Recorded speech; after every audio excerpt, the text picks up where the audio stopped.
बिस्मिल्लाहिर्रहमानिर्रहीम, अस्सलाम वालेकुम। मैं हूं माया खान और मैं हूं शाहज़ेब अहमद। गुड मॉर्निंग के साथ साथ आपको खुशामदीद कहते हैं। सुबह सवेरे पाकिस्तान में 92 न्यूज़ पर बराह रास्त में देख रहे हैं। आज हफ्ते का हमारे 5 दिन के प्रोग्राम्स का आखिरी दिन भी है, लेकिन आगे जो अगले 2 दिन है वो है वीकेंड के। आज की तारीख 20 मई 2022। प्रोग्राम में बहुत कुछ होगा, लेकिन शाहज़ेब क्या मामलात के साथ साथ जो वीकेंड है उस पर आप 2 चीजें क्या होंगी जिसको आप पकड़कर अपने न्यूज चैनल्स को देख रहे होंगे? देखिए, सबसे पहले तो इस वक्त सियासत का जो हम देख रहे हैं ना मामला, वो बहुत चल रहा है और अफवाहों का बाजार गर्म है, जैसा हम जिक्र भी कर रहे थे। हर तरफ हमें नजर आ रही हैं और ऐसे में वजीर आजम शहबाज शरीफ जो हैं वो कौम से खिताब भी करेंगे, क्योंकि हम देख रहे हैं कि मुसलसल इस किस्म के इकदाम उठाए जा रहे हैं जो कि हम मजबूर हो चुके हैं उठाने पे, और कोशिश की जा रही है कि ये जो हुकूमत है वो अपना 1 साल ऐसा गुजारे कि मईशत को थोड़ा बहुत संभाला जा सके, और उसको संभालने के लिए बहुत सख्त फैसले किए जा रहे हैं। तो कौम को एतमाद में लेना बहुत इंपॉर्टेंट है इस वक्त वज़ीर आज़म पाकिस्तान शहबाज शरीफ साहब के लिए, और वही कोशिश वो कर रहे हैं। साथ में हम देख रहे हैं कि मुआशी और सियासी हालात के हवाले से वो एतमाद में लेंगे कौम को। शहबाज शरीफ साहब जो है वो कराची भी पहुंच रहे हैं, 2 रोजा बिल्कुल अपने दौरे पर कराची पहुंचेंगे। वज़ीर आज़म पाकिस्तान जो है वो शिप यार्ड के तैयार करदा जहाज की बहरी बेड़े पर शमूलियत की तकरीब में भी शरीक होंगे और देखेंगे आज क्या होगा। लेकिन नून लीग की नायब सदर मरीम नवाज ने जो कल बड़े सवाल उठाए, क्या हुकूमत चली जाए, क्या शहबाज शरीफ, क्या शरीफ हुकूमत निकल जाए, क्या अवाम को महंगाई, उन्होंने बड़ा जारहाना अंदाज में ओपन चैलेंज और सवाल किया हुआ, क्योंकि हुकूमत छोड़ने की जो हिमायत है वो कर दी है मरीम नवाज साहिबा ने, और अवाम पर महंगाई का बोझ डालने से बेहतर है कि हुकूमत छोड़ दी जाए।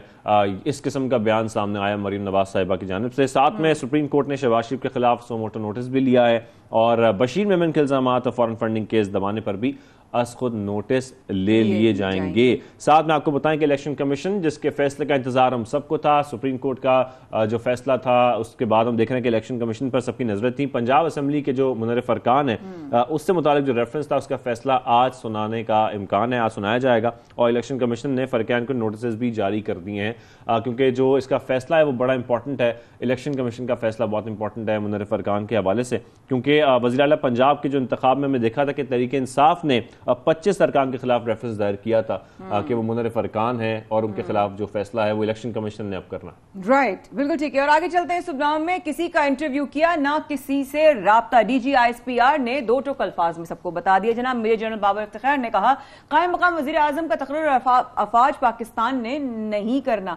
निगरान वजीर आजम अगर बनेगा तो आईनी तरीके कार से ही बनेगा।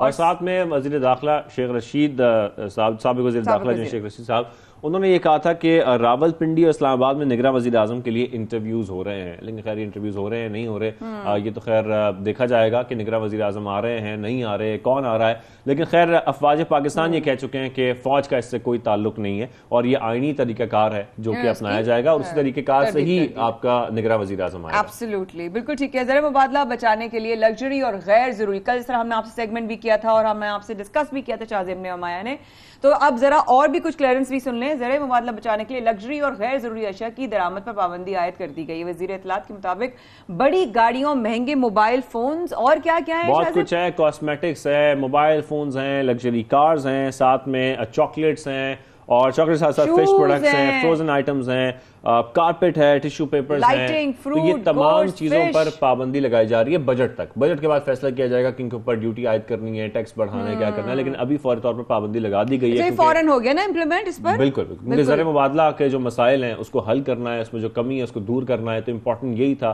कि जो इम्पोर्ट है उसको कम से कम किया जाए, ताकि जो इंपोर्टेंट आइटम्स जब कम होंगी तो हमारे मुल्क में जो डॉलर्स हैं वो डॉलर्स बढ़ेंगे, और डॉलर को रोकना बहुत जरूरी बात है। पे जैसे टाइल्स भी जो हैं वो बाथरूम के जो टाइल्स होते हैं, टिश्यू पेपर्स हैं, कारपेट है, सामान है, मेकअप है, जिनका आना होगा वो तो परेशान हो गए होंगे। पता है बड़ा इंपॉर्टेंट टाइम है इस वक्त, उन तमाम इन्वेस्टर्स के लिए या एंटरप्रेन्योर्स के लिए जो कि बिजनेस करना चाहते हैं, वो अपनी लोकल आइटम्स मार्केट में लाना चाहते हैं, तो जब इंपोर्टेड आइटम्स नहीं अवेलेबल होंगी तो उनके लिए बहुत अच्छा चांस है कि वो अपना बिजनेस सेटअप कर सकते हैं, नई आइटम्स, नए प्रोडक्ट्स मार्केट में ला सकते हैं और हो सकता है कि वो कामयाब भी हो जाए, क्योंकि जाहिर बात है जब डिमांड होगी और आपको प्रोडक्ट नहीं मिलेगा तो ये एक बड़ा अच्छा चांस होगा तमाम लोगों के लिए कि अगर वो प्रोडक्ट्स लॉन्च करना चाहते हैं तो बड़ा अच्छा टाइम है लॉन्च करना। IMF ने जनाब बड़ा कोई एक जबरदस्त ऑप्शन दिया है पाकिस्तान को। बिल्कुल, हुकूमत की जानिब से IMF को पैकेज की जो शराइत है और वो बड़ी सख्त शराइत हो सकती है, इस पर अमल दरामद की यकीन दहानी कराने का इम्कान है और ये यकीन दहानी कराने के बाद लेकिन ये देखा जा रहा है कि जो पेट्रोल और जो बिजली की कीमतें हैं उसमें इजाफा हो सकता है, जिसका इशारा भी दिया जा रहा था एक्सपर्ट्स की जानिब से और ये कहा जा रहा है कि पहले हफ्ते तक ये जो फैसला है ये आ सकता है, ये मुतवक्के है कि जो प्राइसेस हैं उसमें इंक्रीज देखा जाए, चाहे वो बिजली की प्राइसेस हों या फिर पेट्रोल की कीमतें हों और काफी ऊपर जा सकती हों। बिल्कुल ऐसा ही है, लेकिन आगे सुबनामा में वही खबर जिससे लोग हैं शदीद परेशान। मुल्क में शदीद गर्मी के साथ बिजली की बदतरीन लोड शेडिंग से शहरी हैं बेहाल, दिन को चैन न रात को सुकून, अभी तो आया भी नहीं जून। तो जनाब जराए पावर डिवीजन के मुताबिक बिजली की शॉर्टफॉल जो है वो अब 5000 से तजावुज इख्तियार कर चुका है। अच्छा, हम जैसे कि आप बात कर रही है ना कि मुल्क में शदीद गर्मी भी चल रही है, तो बिल्कुल सही आप कह रही हैं कि ये जो शॉर्टफॉल है वो 5000 से भी बढ़ चुका है और ये बढ़ने के बाद जाहिर बात है पर हम देख भी रहे हैं घरों में लोड शेडिंग बहुत बढ़ती जा रही है, हर घर में हर शहर में लोड शेडिंग हो रही है। कोई मैसेज ही नहीं आता, कुछ पता ही नहीं होता, कोई नोटिस नहीं दिया जाता। अक्सर मकामात पर ट्रांसफार्मर्स खराब होने की शिकायत भी आ रही है। अब अगर उस वजह से भी है तब भी मेंटेनेंस नहीं है। शाहजेब वही कह रहे होते कि पता ही नहीं होता कब कहां चली जाती है and there is no follow up as well. वजीर आला हमजा शहबाज ने पंजाब के अवाम के लिए बड़ा रिलीफ दे दिया है। बिल्कुल, आटे के थैले की कीमत क्या है, हमने कुछ दिनों पहले इस पर बात भी की थी और हम कोशिश भी कर रहे थे ये जानने की कि क्या वजूहात हैं कि आटे की कीमत मुसलसल बढ़ती जा रही है, लोगों के लिए मसाइल बढ़ गए हैं। तो ये एक बड़ा रिलीफ का ऐलान किया गया है अवाम के लिए वज़ीर आला पंजाब हमजा शहबाज साहब की जानिब से, और 10 किलो आटे का थैला 490 रुपए में देने का ऐलान किया गया है।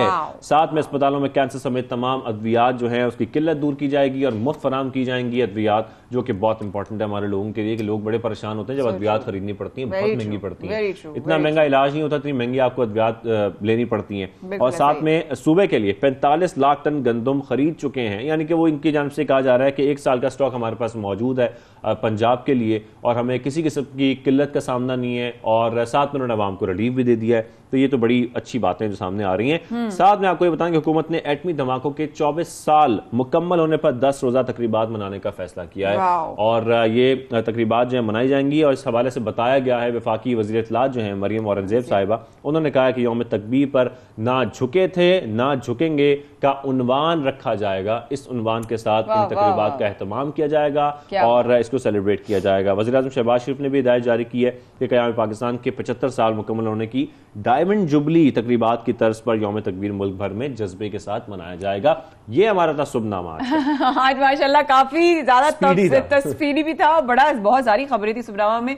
लेकिन अब शुभनामा के बाद हम प्रॉपरली अपने प्रोग्राम का आगाज करते हैं। हमारा पहला सेगमेंट है जनाब सिंध के एग्जाम्स के हवाले से। हर साल दावे होते हैं, यकीन दहानियां कराई जाती हैं कि आइंदा बरस इंतजामात और बेहतर होंगे, लेकिन हालात फिर वही नजर आते हैं। और मैट्रिक के इम्तिहानात में हमने बहुत बदनज़मी देखी, शिकायत बढ़ती जा रही हैं, शिकायत सामने भी आ रही हैं बच्चों की जानिब से भी, वालिदैन की जानिब से भी। एक तो चीटिंग के मसाइल हमारे ख़त्म नहीं होने वाले कभी भी, और इस चीटिंग की वजह से जो है वो बच्चों का जो फ्यूचर है वो दाव पर लगता है। जाहिर बात है जब आपका सही सिस्टम नहीं होगा तो फिर आप कैसे ये जज करेंगे कौन सा बच्चा उसने कितनी मेहनत की, उसने कितनी मेहनत करने के बाद एग्जाम्स दिए, उसका क्या रिजल्ट निकल रहा है। और दूसरी जानिब जो इंतजामात है माया वो बड़े खराब होते हैं। बेचारे बच्चे, एक तो शदीद गर्मी है, ना पंखों का इंतजाम होता है ना दीगर इंतजामात किए जाते हैं, वो परेशान बाहर गर्मी में खड़े होते हैं, अंदर जाते हैं वहां गर्मी होती है ना पंखा होता है। ये बड़ी प्रॉब्लम है। बट ये चीज भी आई है कि इंतजामी मराकज का अमला भी कभी कभी नकल कराने में जो है वो मुलव्वस होता है, मसरूफ होता है। बहुत सारी चीजें हैं नकल, या ये कल्चर हमारी सोसाइटी के लिए कितना बड़ा नुकसान कर सकता है। वो चीज जो उनके बचपन से उनके सिस्टम में दाखिल हो जाती है वो आगे जाके वो पेपर के हद तक नहीं रहती, फिर वो उनकी लाइफ में इंप्लीमेंट करता है, वो किस तरह से रिफ्लेक्ट करता है ऑन अ बिगर कैनवस। इस बात पे बहुत भाई सवाल आज उठाने चाहिए ताकि कल को वो अपने आप में सवाल ना करें कि मैं ऐसा क्यों हूं। इसी पर बात करने के लिए हमें ज्वाइन किया है माहिर तालीम आम सैयदी साहिबा ने। अस्सलाम वालेकुम जी, आदाब, कैसी हैं आप? अस्सलाम वालेकुम, गुड मॉर्निंग आमना जी, कैसी हैं आप? ठीक है, जी बिल्कुल, बहुत शुक्रिया कि आपने मुझे बुलाया। थैंक यू सो मच, आपने वक्त निकाला। ये तमाम चीजें आप सुन रही थी अभी शाजेब और मैं डिस्कस भी कर रहे थे। पहला सवाल करते करते आइंदा बरस इम्तिहानी जो निजाम है उसमें बेहतरी आ सकेगी। दावे किए जाते हैं कि हम बेहतरी लाएंगे लेकिन बेहतरी आती नहीं है, क्या वजह है इसकी? देखिए, मेरे ख्याल में इसकी जो बुनियादी जो मसला है, जो जड़ है समझिए, वो है रोट लर्निंग। बच्चों को पूरी जो उनकी तालीम है, जो उनकी सरकारी किताबें हैं और जो इम्तिहान है, वो उनको रोट लर्निंग सिखाता है। वो रट के आते हैं बच्चे और इम्तिहान में जाके उगल देते हैं, और इम्तिहान के पर्चे भी ऐसे होते हैं। सबसे पहले हमें इम्तिहान में तब्दीली लानी है। ठीक है, ठीक है। और वो जो उनके पर्चे हैं, जो सवालात आते हैं, वो ये ना टेस्ट करें कि बच्चों की याददाश्त कैसी है, कितना वो रट सकते हैं। वो उनके सोच पे उनको टेस्ट करें, कॉन्सेप्ट्स पे। लेकिन मैम उसके लिए फिर पढ़ाई का तरीकेकार भी बदलना पड़ेगा। जी, फिर जी, जिस तरीके से उनको पढ़ाया जाता है, वो तो पढ़ाई इस तरीके से जाता है कि वो बेचारे मजबूर हो जाते हैं कि वो रट्टा मारते हैं और जाके एग्जाम दे देते हैं। इसका मतलब हमें पूरा एजुकेशन सिस्टम चेंज करना पड़ेगा। बिल्कुल, लेकिन देखिए, अगर इम्तिहान चेंज करेंगे तो सिस्टम भी साथ चेंज होगा। ऑटोमेटिकली। अगर स्कूलों को पता है, बच्चों को पता है कि इम्तिहान में उनको वही दोहराना है जो उनकी टेक्स्ट बुक में है, वो भी जो उनकी सरकारी टेक्स्ट बुक में है। 9वीं 10वीं में तो वो सारी सरकारी टेक्स्ट बुक पढ़ते हैं, प्राइवेट सेक्टर की पढ़ते भी नहीं है, क्योंकि उनको पता है कि इन्हीं पे इम्तिहान आएगा, इन्हीं किताबों पे आएगा। वो अच्छा, वही सवाल सब बच्चों से, वही पर्चा सबके लिए होता है। पर्चे भी अलग अलग होने चाहिए। मतलब ये एक जो पर्चा है उसके कई वर्जन्स होने चाहिए, ताकि वो एक दूसरे से नकल ना करें, या अगर लीक हो जाए पर्चा, इतनी चीजें होती हैं, पर्चा लीक हो जाता है, लोग आके इम्पर्सनेट कर लेते हैं, या एक दूसरे से नकल उतारते हैं। मैम, मैं आपसे सवाल करती हूँ, being a teacher, being somebody who knows, जिसका एक विजन होता है, एक वक्त होता है, एक एक्सपीरियंस आपका गुजरा है, जो ये बात तो सच है कि तालीमी इदारों में ऐसा अमला भी है जो बच्चों को चीटिंग करने में एक किरदार अदा करता है और करवा लेता है। आपको क्या लगता है बच्चों के लिए, उनके फ्यूचर के लिए, या जो करवा रहे हैं उनके खुद के लिए कितना खतरनाक हो सकता है? बहुत बेहद खतरनाक हो सकता है। देखिए, बच्चा जो चीटिंग करता है वो अकेला नहीं करता, उसके चारों तरफ पूरा अमला एक है। असातिज़ा हैं, इन्विजिलेटर्स हैं, पेरेंट्स हैं, और पेपर जो इम्तिहान करते हैं, जो जहाँ से लीक होते हैं पर्चे, तो ये एक पूरा समझिए एक इकोसिस्टम बना हुआ है चीटिंग का।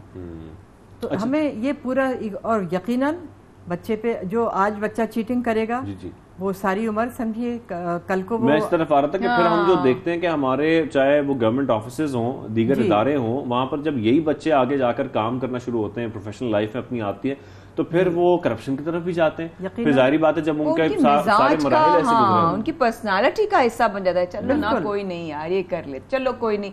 वो उस वक्त तक शरारत नहीं लगती, फिर उस वक्त तक वो मासूम भी नहीं होती, फिर वो लेवल इतना इंक्रीज हो जाता है, इतना एडवांस वर्जन बन जाता है वो चीटिंग का, जो एक बीज होता है कि वो पूरा एक दरख्त बन जाता है। वो कहते हैं ना, जंगली दरख्त को काटना चाहिए छोटे से में ही।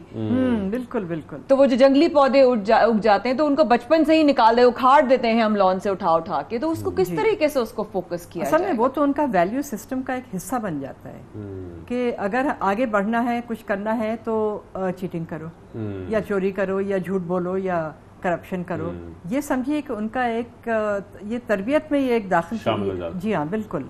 तो मैम ये बताइएगा फिर हमारी जो इस वक्त एजुकेशन सिस्टम है हमारा ओवरऑल पूरा, उसमें क्या तब्दीलियां इस वक्त हंगामी बुनियादों पर करनी चाहिए, मैं तो यही कहूंगा, ताकि ये जो हमारा ओवरऑल एजुकेशन सिस्टम है इसमें बेहतरी आए। लोग अभी भी कोशिश करते हैं कि निजी स्कूलों में दाखिल कराया जाए क्योंकि गवर्नमेंट स्कूल इस काबिल नहीं है। लोग ये कहते हैं, वालिदैन ये कहते हैं कि हम बेहतर तालीम के लिए बच्चों को दाखिल कराते हैं निजी स्कूलों में। आप समझती हैं कि गवर्नमेंट लेवल पर जो हमारे गवर्नमेंट स्कूल्स हैं उसका एजुकेशन सिस्टम ठीक करने की बहुत जरूरत है इस वक्त? बेहद, वो तो समझिए कोलैप्स कर गया है गवर्नमेंट लेवल पे। और देखिए, एक वजह यह है text book boards. Text book boards जो किताबें शाये करते हैं वो बिल्कुल ही सब स्टैंडर्ड होती हैं, और गवर्नमेंट स्कूल्स पे समझिए लाजिम है कि ये वही किताबें इस्तेमाल करेंगे और उन्हीं किताबों पे इम्तिहान बेस होगा। सबसे बड़ी मेरे ख्याल में खामी हमारे सिस्टम में ये है। हमें इसको ओपन कर देना चाहिए। प्राइवेट पब्लिशर्स, मतलब ये मैथ्स में 10 किताबें होनी चाहिए, ठीक है, वो बच्चा कोई भी स्कूल कोई भी सिलेक्ट कर ले, तो फिर वो इम्तिहान जो वो करेंगे वो किताब पे बेस नहीं करेंगे, बल्कि करिकुलम पे बेस करेंगे। जो हमारा जो नेशनल करिकुलम है, सिंगल नेशनल करिकुलम तो अब सब लगता है ख़त्म हो गया है, लेकिन जो हमारा नेशनल करिकुलम है उस पर इम्तिहान बेस करना चाहिए। वो इम्तिहान के सवाल करते हैं किताब से, तो इससे तो और आसानी हो जाती है चीटिंग। मतलब ये समझिए कि उसको हवा दे रहा है, ये जो आग लग रही है। आमना जी, अब अगर हम चीटिंग के पहलू से बात करें, आपकी नज़र में क्या ऐसा कदम उठाना चाहिए जिस पर फौरी तौर से इस पर असर अंदाज करे कि बच्चों का जो चीटिंग का जो एक अमल है ना उस पर रुकावट आए, उनको अभी से रोका जाए, अभी से ख़त्म किया जाए? चले ख़त्म तो स्लो प्रोसेस में होगा, लेकिन क्या पहला प्रोसेस है, स्टेप है टूवर्ड्स द प्रोसेस? जहन तो एक्सेप्ट करें, सबसे पहले एक्सेप्टेंस बड़ी ज़रूरी है कि जी हाँ ये गलत तो हो रहा है, क्योंकि बच्चे छोटे अरे शरारत होती है, अरे चीटिंग कर लेंगे, अरे तुम क्या करोगे, अच्छा चलो मैं तुमसे यूं मांग लूंगा, तो वो कभी कभी शरारत भी लगती है। लेकिन क्या ये शरारत अभी से नहीं रोकनी चाहिए और किस तरह रोकनी चाहिए? 100% बिल्कुल अभी से रोकनी चाहिए। देखिए उसके कई वो हैं पहलू हैं, वजूहात जी, और कई हल हैं। पहला तो जैसे मैंने कहा कि रोट लर्निंग बंद करें, ठीक है, इम्तिहान जो बेस करें करिकुलम पे करें, किताबों पे ना करें, और मुख्तलिफ पर्चे हों, एक पर्चा ना हो एक इम्तिहान का, कॉन्सेप्ट से बेस करें, जो सवाल हैं उनकी अपनी क्रिटिकल थिंकिंग को, और जो उनके मार्क्स दें वो ओरिजिनलिटी और क्रिटिकल थिंकिंग पे दें। अभी ये है कि बच्चा अगर वही जो किताब में लिखा है अगर वही रिप्रोड्यूस करे तो उनको मार्क्स मिल जाते हैं। अगर अपनी वो कोई सोच डाले तो वो कहते हैं ये तो करिकुलम से बाहर है या स्कोप से बाहर है।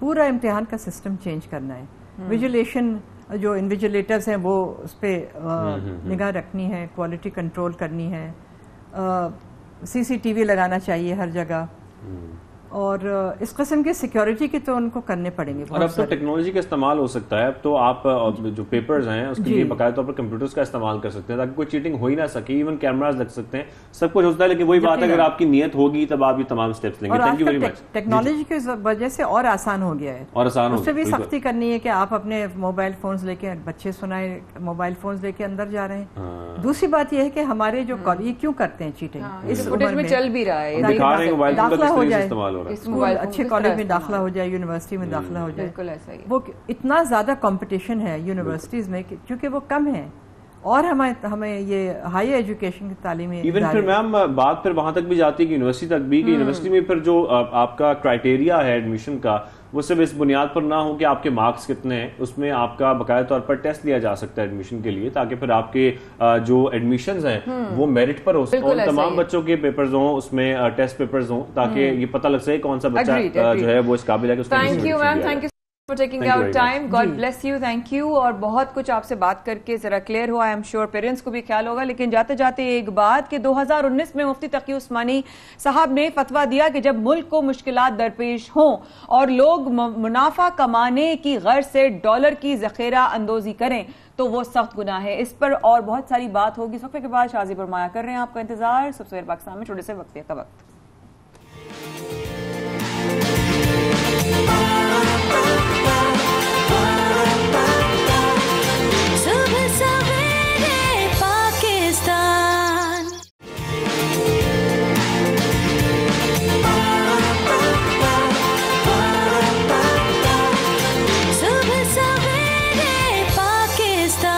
वेलकम बैक, आप देख रहे हैं सबसे पहले पाकिस्तान, माया खान और शाहजेब अहमद के साथ। और अब आपको ये बताएं कि इन दिनों पाकिस्तान शदीद माली मुश्किलात का शिकार है, और जिस तरीके से हम देख रहे हैं कि जो हमारी मुआशी सूरत हाल है वो मुसलसल बिगड़ती जा रही है, हुकूमतें अपनी कोशिश कर रही हैं। साथ में हम गुज़िश्ता रोज़ भी ये बात कर रहे थे कि तमाम पाकिस्तानियों को भी एक बहैसियत कौम ये जिम्मेदारी निभानी है, कोशिश करनी है कि क्योंकि हम जब ज़ाहिर बात है, एक बात सबको समझ आ चुकी है कि जब डॉलर्स निकलते जाएंगे मुल्क से तो आपके लिए मुश्किलात और बढ़ जाएंगी। हमारा ट्रेड डेफिसिट बहुत बढ़ गया है, तो हमें इंपोर्ट्स को भी कम करना है, अपनी एक्सपोर्ट्स को बढ़ाना भी है या एटलीस्ट स्टेबल रखना है, और प्रोडक्शन कोशिश करनी है कि पाकिस्तान में ही हो, चीज़ें हम पाकिस्तान की बनी हुई खरीदें। लेकिन सारे मामले में जब हम देख रहे हैं माया कि डॉलर मुसलसल ऊपर जाता जा रहा है, तो ऐसे में क्या होता है? ऐसे में क्या होता है, लोग इसको जो है जखीरा करना शुरू हो जाते हैं। जब इस जखीरा करते हैं, कल आपने याद है आपने सवाल किया भी था कि ऐसे वक्तों में लोग डॉलर्स रख लेते हैं कि जी बाद में हम सेल करेंगे। तो जब मुल्क को नुकसान हो तो उस वक्त क्या दीनी पहलू से भी ये बात सही है कि नहीं। तो जिस तरह वक्फे पे जाने से पहले मैंने एक बात कही थी मौलाना तकी उस्मानी साहब के हवाले से, मुफ्ती साहब के हवाले से, उन्होंने कहा था 2019 में उन्होंने ये जो है फतवा दिया था कि जब मुल्क को मुश्किलात दरपेश हों और उस वक्त में अपने मुनाफे के गर्ज से लोग डॉलर की जखीरा अंदोजी करें तो यह सख्त गुनाह है। कीमत बढ़ने पर बेचने की नीयत से डॉलर खरीदना शरई तौर पर गुनाह है। इसी मामले पर हमारे साथ हमें आज हमारे प्रोग्राम में शामिल हुए हैं, हमने हमारे साथ गेस्ट भी हैं, उनसे हम बात भी करते हैं। शेखुल हदीस प्रिंसिपल जामिया अजवेरिया दरबार अल्लामा बदरुज़्ज़मान शेख साहब हमारे साथ मौजूद हैं। अल्लामा साहब आपको खुशामदीद कहेंगे सबसे पहले पाकिस्तान में। अस्सलाम वालेकुम, उम्मीद है आप खैरियत से होंगे, ठीक ठाक होंगे। अल्लामा साहब, दीन इस्लाम ज़ख़ीरा अंदोज़ी से मुताल्लिक़ क्या कहता है, ज़रा रहनुमाई फरमाइएगा प्लीज़। रहमानिर्रहीम, पहले तो मैं ये अर्ज़ करना चाहूँगा कि दीन को अगर हम कंसाइज़ करें एक जुमले के अंदर, रिसालत इमाम अलैहिस्सलाम से पूछा गया कि दीन क्या है, तो आपने कहा दीन नसीहतुन, कि दीन पूरा का पूरा खैर का नाम है, भलाई का नाम है, खैर ख्वाही का नाम है। अब इस जुमले के अंदर कूज़े में आपने दरिया बंद फरमा दिया कि पूरा दीन जो है भलाई और खैर ख्वाही का नाम है। अभी जो आप जिक्र फरमा रहे थे अपना डॉलर की कीमत के बढ़ने का या दीगर मामलात का, तो उसमें आप ये देखिए कि वो अभी हमारी मोहतरमा फरमा रही थी कि इसमें चीज़ों को उसको होर्डिंग की जा रही है, ज़ख़ीरा अंदोज़ी की जा रही है। जी। अच्छा, इसमें आप देखिए कि बड़ा वाज़ेह पैगाम है। सैयद उमर फ़ारूक इस हदीस के रावी है, मन इह्तक़रा अलल मुस्लिमीन, जिस किसी ने इह्तिकार किया, चीज़ों को ज़ख़ीरा किया, आइदर वो अजनास हों, वो राइस हो, वो चीनी हो या डॉलर हो, इसमें कोई तख़सीस नहीं है। ऐसी किसी चीज़ को ज़ख़ीरा कर लेना जिससे उम्मत मुसलमा को नुकसान पहुँचे किसी भी सूरत में हो। अब तो जैसे डॉलर की सूरत में हो रहा है, तो आपने फरमाया कि अगर ऐसा दरबहुल्लाह बिलजुज़ाम, अल्लाह ताला उसे कोड में मुब्तला फरमा देता है, और साथ साथ फरमाया बल इफ़लास, उसको मुफलिस में मुब्तला फरमा देता है। हम डॉलर को होल्ड करके उसको ज़ख़ीरा करके ये समझ रहे हैं कि शायद इससे हमें प्रॉफिट आ जाएगा, मुनाफा आ जाएगा, तो अल्लाह ताला बहुत बेहतर जानते हैं कि जो नाजायज़ मुनाफा जो है, जिसको जो मुसलमानों के नुकसान की सूरत में इन्होंने इकट्ठा किया है, अल्लाह ताला फिर निकालता कैसे है वो भी सब पता है, सब बातें देखी जाती है और समझी जाती हैं। यकीनन दीन और रिसालत इमाम अलैहिस्सलाम 3 चीज़ों पर बैत लिया करते थे। सबसे पहली बात अकीमुस्सलाह, के नमाज़ पढ़ोगे, वातु ज़कात दोगे। अगली वन नुस्ह कुल्ल मुस्लिमिन, और हर मुसलमान की खैर ख्वाही चाहोगे, हर मुसलमान की खैर ख्वाही चाहोगे। तो आप ये देखिए, ये डॉलर को जो ज़ख़ीरा किया जा रहा है, तो क्या ये मुसलमानों की खैर ख्वाही है?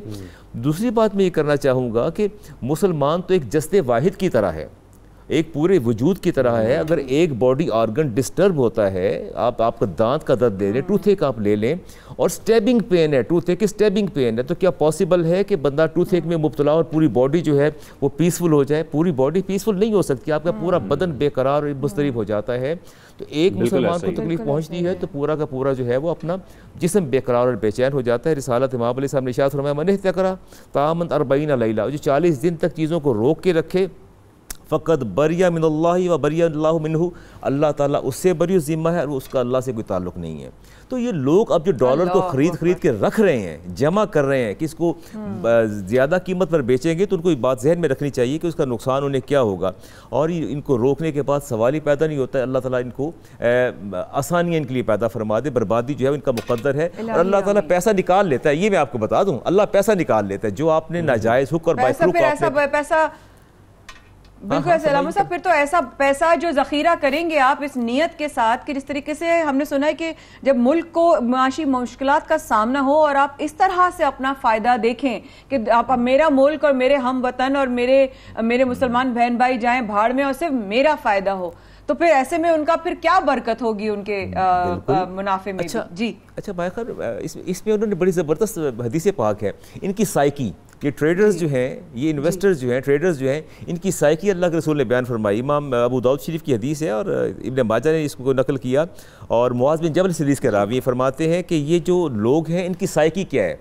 जैसे अभी आपने फरमाया कि डॉलर को ख़रीद कर रख रहे हैं ताकि बाद में महंगा बेचेंगे, फरमाया कि ये ऐसे लोग बेसल अब्दू, बदतरीन लोग हैं, the worst people in the world, बदतरीन लोग ये बेसल अब्दू, अल-मुहतकिर, ये ज़ख़ीरा अंदोज़ी करने वाले, इसको जमा करने वाले, डॉलर को या अजनास को बदतरीन लोग हैं। इन सामिया बेरक़्सिन साआहू, जब इन्हें पता चलता है कीमतें डाउन हो गई हैं, प्राइसेस कम हो गई हैं, तो इन पर घड़ों पानी पड़ जाता है और ये परेशान और मुस्तरिब और बेचैन हो जाते हैं और इनको बुरा महसूस होता है। वन सामिया बेगलाइन फ़ारिहा, और जब पता लगे कि रेट बढ़ गया है, चढ़ गया है, तो इन खुशियों से शादियाने बजाते फिरते हैं, फिर इनकी खुशी का ठिकाना नहीं होता कि ये कितना अच्छा हो गया। तो फरमाया अल्लाह की मखलूक में ये बदतरीन लोग हैं और बदतरीन जो है सज़ा के मुस्तहिक हैं ये लोग। तो इनकी नेचर ऐसी है, साइकी तो इनकी ऐसी है।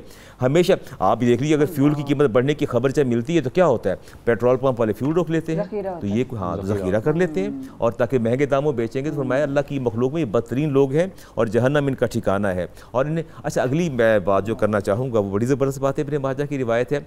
आपने फरमाया कि बेहतरीन ताजर कौन है, बेहतरीन लोग कौन है, अल जालिब मरज़ूकुन, जो सारा माल उठा के मार्केट के अंदर ले आए। सारा माल उठा के, अगर डॉलर इन्होंने सेव कर रखा है, बचा रखा है, इन्हें चाहिए डॉलर बाहर निकालें और मार्केट के अंदर लाएं और उसकी मसनूई और जो आर्टिफिशियल शॉर्टेज को ख़त्म करें। ये सबसे पहले आर्टिफिशियल शॉर्टेज पैदा करते हैं, उसके बाद फिर उसको महंगे दामों बेचते हैं और बर्बादी का सबब बनते हैं। फरमाया कि ये लोग और ये अलामा साहब सिर्फ डॉलर्स में नहीं, इवन हम आटे में यही देखते हैं, आटे में देखें, चीनी में देखें, राइस में देखें, जाती है हर जगह, हर जगह राइस में बिल्कुल, बाद में उसको महंगे दामों बेचा जाता है। अलामा साहब, ऐसे में फिर इस वक्त जब हम देखें कि मुल्क की माशी हालात इस किस्म के हों और जब पता हो कि ऐसी बातें भी हो रही हों कि मुल्क दिवालिया होने के चांसेस भी हैं, इम्कानात भी हैं, तो फिर जो पाकिस्तानी हैं या जो अवाम है उनकी क्या जिम्मेदारी बनती है आपके ख्याल में, शरई तौर पर भी और इखलाकी तौर पर भी, कि ऐसे में वो हुकूमत की मदद भी करें और साथ में अपनी जिम्मेदारी भी निभाएं?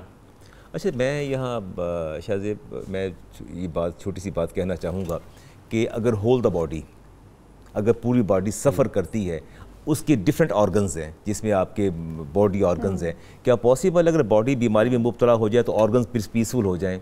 हम लोग ऑर्गन्स हैं, हम सोसाइटी के ऑर्गन्स हैं और पूरा मुल्क हमारा एक जिस्म जैसे वाहिद की खातिर है। अगर पूरा जिस्म जो है, अगर उसको ख़तरा लाहक होता है तो ऑर्गन्स कहाँ महफूज रहेंगे? हम ये समझते हैं कि शायद हम बच जाएंगे और मुल्क दिवाली हो जाएगा, बैंकरप्ट हो जाएगा, हम ऐसा नहीं है, ऐसा नहीं है। ये बर्बादी उस वहाँ से उठ के हमारी दहलीज पर आएगी और हमारे घरों तक भी आएगी और हमें इसकी कीमत चुकाना है, इस दुनिया में भी चुकाना है और आखिरत में भी चुकाना है। ये एक बुनियादी सी बात है। और मैं ये, आप जैसे आपने फरमाया कि एक कॉमन मैन को या ट्रेडर्स को या इन लोगों को क्या, आम आदमी को क्या करना चाहिए, तो रिसालत वाब ने सामने फरमाया, बुज़ुर्ग गफ़ारी आपके साथ थे, आपने फरमाया कि बुज़ुर्ग गफ़ारी ये ओहद पहाड़ है, आपके सामने है, अगर अल्लाह मुझे सोने का बना दे, मेरे हवाले कर दे, तो शायद 3 दिन भी ना गुजरे मैं इधर इधर उधर उधर हर जगह इसको अल्लाह की राह में तकसीम कर दूँ। और फरमाया कि तकसीम करने के बाद मैं मखलूक़ खुदा का भला करूँ। कसरत माल वाले रोज़े मैशर जो है कलील सवाब वाले होंगे, जिनके पास कसरत माल है, इसी की तो ख़त्म करना है। अल्लाह ताला ने जो फ़िलासफ़ी बयान की अपने माल दौलत की, तो ये फ़िलासफ़ी बयान की अल्लाह तबारक व तआला ने कि ये माल जो एक हाथों में न रहे बल्कि इसको फैलना, इर्तिकाज़ हो, इक्तनाज़ हो, एहतिकार हो, तीनों से अल्लाह ताला ने मना फरमाया है। अब मेरी और आपकी ये जिम्मेदारी है कि हमारे पास डॉलर मौजूद है तो हम उसको सेव ना करें बल्कि मार्केट के अंदर ले आएं, ताकि लोगों को एक जो आर्टिफिशियल शॉर्टेज है वो खत्म हो जाए। हम सबकी ये जिम्मेदारी है अपने मुल्क के लिए और पाकिस्तान को बचाने के लिए। अल्लामा बदरुज़्ज़मान शेख साहब, बहुत शुक्रिया, आपने हमारी रहनुमाई फरमाई, हमारी नाज़रीन की रहनुमाई फरमाई। थैंक यू वेरी मच, आपने साहब बहुत बहुत आई ओपनिंग सेशन, जज़ाकल्लाह खैरन कसीरा, बहुत जबरदस्त सेशन, आई ओपनिंग। इंशाल्लाह फिर आपसे वक्त लेंगे। यहाँ पर प्रोग्राम में छोटे से वक्फे का वक्त हुआ है, please do stay with us.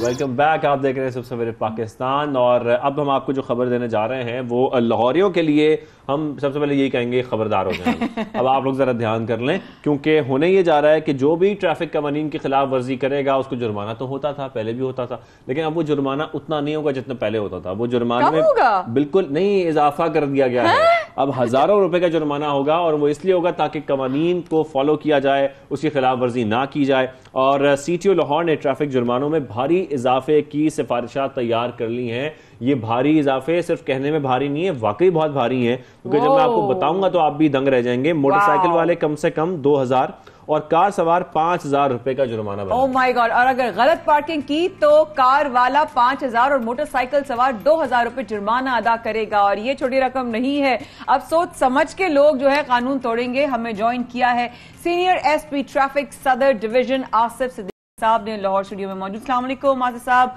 बहुत शुक्रिया आपने हमें प्रोग्राम में शामिल किया। बहुत बड़ा कदम उठाए जा रहे हैं। शाहजेब ने भी मुझे बड़ा हैरान कर दिया ये खबर सुनाकर।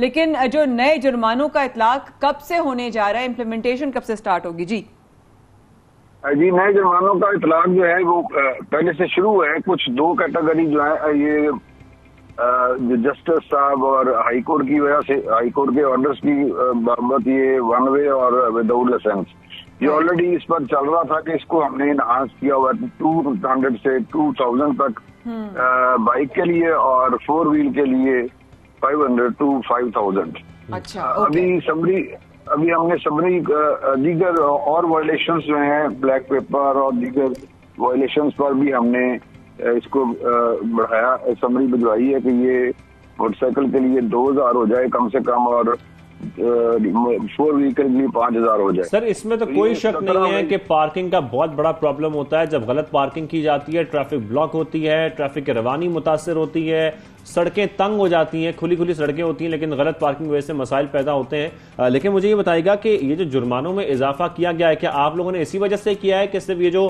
ट्रैफिक की रवानी मुतासर हो रही है ये ना हो?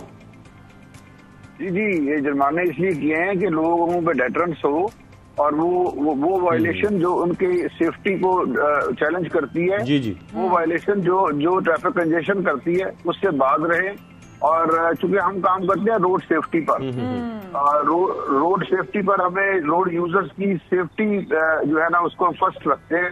उसके लिए फिर हमें ये जुर्मानों का डेटरेंस जो है। लेकिन आसिफ साहब साथ साथ ये भी बताइएगा कि ये जो इम्प्लीमेंटेशन करने का अब ये कदम आपने कहा है कि पहले से उठ चुका है, इसका दरअसल किस लिए? क्योंकि बहुत ज्यादा जो है वो खिलाफ वर्जी हुई है कानून की पिछले दिनों में। क्या जी, ये जिस तरह ये देखे ना आप 6.7 मिलियन व्हीकल हो गई हैं और 1.50 मिलियन जो है 1.5 मिलियन जो है ये हो गया है, ये आबादी हो गई है। और हमारे वार्डन 240 और एक गाड़ी पर 1900 गाड़ियों पर एक वार्डन आता है। तो ये वायलेशन को कैटर करने के लिए जुर्माने बनाने जरूरी है। बहुत बड़ा कदम है और उम्मीद करते हैं कि लाहौर की ट्रैफिक को इससे फायदा हो। बहुत शुक्रिया हमें ज्वाइन करेगा सीनियर एसपी ट्रैफिक सदर डिवीजन आसिफ सिद्दीकी साहब। थैंक यू सो मच, आपने वक्त निकाला।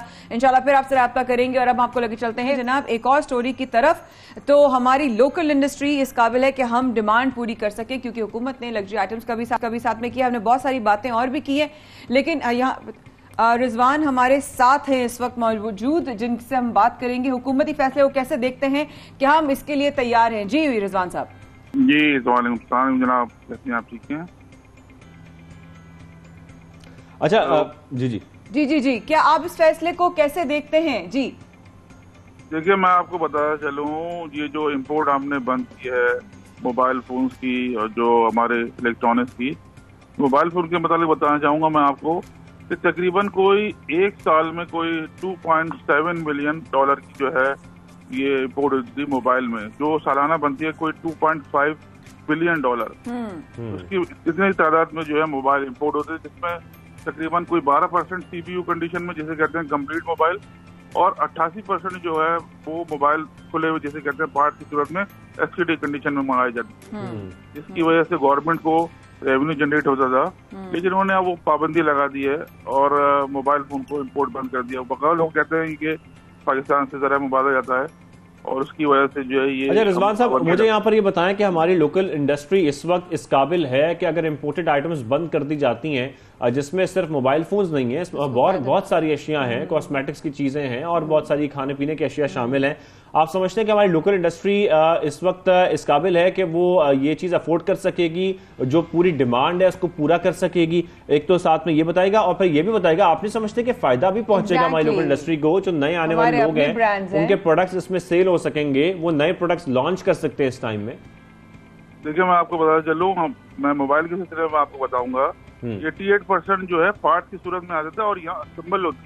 यहाँ मैन्युफैक्चरिंग मोबाइल नहीं होते, असेंबल होते हैं, वो भी पार्ट की सूरत में आते हैं आप इंडस्ट्री लगाने की बात करते हैं, आप बंद करते हैं, चले आपने बंद कर दिया इंडस्ट्री, लेकिन यहाँ जो है पहले इंडस्ट्री लगती तो इसके पार्ट्स जो यहाँ बनते तो पहले इसकी मोल्डिंग की मशीनें लगती हैं यहाँ, उसके इसके जो है पार्ट्स बनते जो हम बाहर से मंगवा रहे हैं, फिर आप इसको बंद कर देते ना।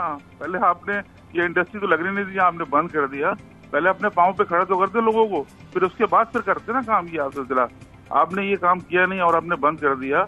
वजह ये है हमारे यहाँ ना बिजली है, ना गैस है, ना पानी है। इंडस्ट्री क्या लगाएंगे लोग, इंडस्ट्री लगा ही नहीं सकते। अच्छा, तो रिजवान साहब ये बताइए कि इस वक्त ही क्या आपको नहीं लगता कि हमें फौरन, देखें हम लोग कभी कभी अचानक चीजों को होने के भी अपॉर्चुनिटी हमें समझना चाहिए। मेरा ख्याल है एक बहुत बड़ी अपॉर्चुनिटी, एक बहुत बड़ी विंडो खुली है कि हम अपने आप को स्टेबिलिटी की तरफ लेके जा सकते हैं, क्योंकि माशी हालात तो बहुत अरसे से खराब हो रहे थे। आपको नहीं लगता कि क्या अब जो है अपने हमारे ब्रांड्स जो है वो फोकस का मरकज बनेंगे लोगों की? देखिए बिल्कुल बन सकते हैं, गवर्नमेंट सचेत करे। यहाँ कोई लॉन्ग टर्म पॉलिसी गवर्नमेंट बनाती नहीं है, शॉर्ट टर्म पॉलिसी होती है। अभी 3 महीने के लिए उन्होंने बंद किया, उसके बाद फिर जब डॉलर अपने रेट पे आएगा फिर दोबारा भी खोल दी जाएगा। एक लोगों का जहन बना दें कि अब जो है ये काम नहीं होगा, अब जो है दूसरी चीज आप दूसरी तरफ जाएं, तो आप वो उसको सिलसिला करते ही नहीं है। आप जो है स्टेक होल्डर को बैठे उससे मशावरत करें, फिर आपको आप एक जो है अच्छी पॉलिसी निकल सकेगी जो आम के लिए फायदा होगा। लेकिन वही वाली बात है रिजवान साहब, आप लोग उस जगह पर हैं मौजूद जहां पर आप लोगों के माइंडसेट का चेंज करने में बहुत बड़ा किरदार अदा कर सकते हैं। लेकिन ये बात बड़ी इंपॉर्टेंट है जिन्होंने की कि लॉन्ग टर्म प्लानिंग की जरूरत है, ताकि लोग जब भी तो ये हो रहा है कि हम अभी एक पेन को ले लें ताकि हम लॉन्ग टर्म गेन ले सकें। लेकिन रिजवान साहब साथ में ये जरूर बताइएगा कि जिस तरीके से इंपोर्ट अगर बंद की जाती है, सिर्फ हम मोबाइल फोन्स की अगर बात कर लेते हैं, तो आपको क्या लगेगा इससे क्या असरात मुरत्तब होंगे? क्या मोबाइल फोन्स जो है बहुत महंगे हो जाएंगे? महंगे के साथ साथ क्या जो अवेलेबल इस वक्त मोबाइल फोन्स हैं जो हम देखते हैं इंटरनेशनली यहाँ पर आते हैं, इंपोर्ट होते हैं, वो बिल्कुल गायब हो जाएंगे मार्केट से? नहीं, ऐसा नहीं है। वैसे ही आप देखते हैं डॉलर जो इतना बड़ा है उसकी ऐसी डिमांड भी कम हुई है और जो एक फ्लक्चुएशन है, लोग जो है काम करने को तैयार नहीं है। जब तक एक डॉलर स्टेबल नहीं होता उसके हिसाब से लोग अपना काम नहीं करते। अगर हम एक चीज एलसी खोलते हैं जो $200 की है, अगर खुदा ना खास्ता वो 210 हो जाते हैं तो हमारे जो है प्राइस बढ़ जाते हैं, तो हम वो करने को तैयार नहीं है। वो नुकसान जो है वो बेयर करेंगे हम।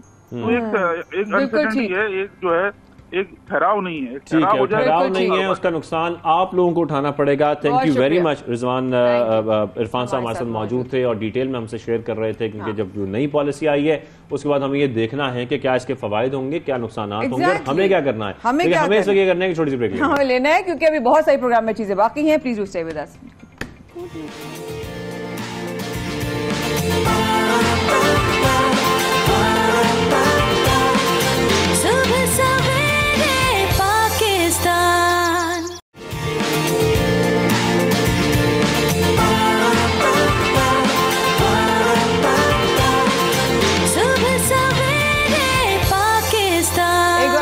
का बहुत शुक्रिया। वक्फे के बाद हम आपको बहुत ही दिलचस्प खबर देने वाले हैं। और शाहजेब, क्या खबर है वो? बिल्कुल, कदीम तरीन तहजीब व सकाफत की अमीन और कैलाशी कबीले का सालाना जो त्यौहार होता है, वहाँ पर हमने देखा कि उसको इंतहाई शानदार तरीके से सेलिब्रेट किया गया। वहाँ से पाकिस्तान भर से क्या दुनिया भर से लोग आते हैं और वहाँ की जो खूबसूरती है, खूबसूरत वादी है, वो भी देखते हैं, उसकी सैर भी करते हैं, साथ फेस्टिवल भी इंजॉय करते हैं।